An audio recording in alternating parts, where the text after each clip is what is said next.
இந்த வீடியோ பார்க்குற எல்லாருக்கும் ஒரு குட் மார்னிங். இன்றைக்கி பெரிய பிளான் எதுவும் இல்லை. சரி நான் என்ன பண்ணுறேன்னு வந்து பாருங்கள். முதல்ல ஒரு காஃபி வேணும் எனக்கு எழுந்த உடனே. அதுக்கப்புறம் தான் என்னோடய பிரெயினே வேலை செய்யும். ஸோ அதனால் சூப்பராக நானே என் கையால் ஒரு காஃபி போட்டு குடிச்சிட்டு பாட்டு கேட்டு விஜய் சாங்ஸ் போட்டு நல்லா வைப் பண்ணிட்டேன். ஆனால் தெரியாமல் த்ரிஷாவோட பாட்டு கேட்டேன், அவாய்ட் பண்ணிக்கோங்க.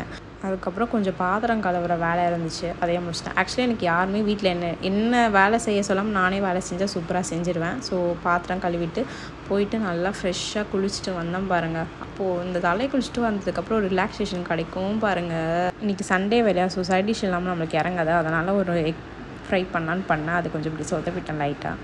அதுக்கப்புறம் டிவி பார்த்துக்கிட்டே விஜய் வாக்ஸ் பார்த்துக்கிட்டே சாப்பிட்டு முடிச்சுட்டு ஒரு குட்டி தூக்கத்தை போட்டு வந்து சாயங்காலம் ஆனாலே கொஞ்சம் அந்த கிளைமேட் செம்மையாக இருந்துச்சு. அப்புறம் பக்கத்து வீட்டு பாப்பா வந்திருந்தாங்க, அவங்க கூட கொஞ்சம் நேரம் பேசி விளையாடிட்டு இருந்தேன். அப்புறம் இது நான் அமேசானில் வந்து ஆர்டர் பண்ணியிருந்தேன், பாத்ரூம் சோப் ஹோல்டர். ஆக்சுவலி இது வந்து டைல்ஸில் வந்து அப்படியே ஸ்டிக் பண்ணால் நீட்டாக இருக்கும், அழகாக பார்க்கறதுக்கு. பீஸா சாப்பிட்டேன், என்னோடய டேவை என் பண்ணிக்கிட்டேன். ரொம்ப நன்றி எல்லாருக்கும் என்னோடய சிம்பிளான இந்த வ்ளாக் பார்த்ததுக்கு. பாய்.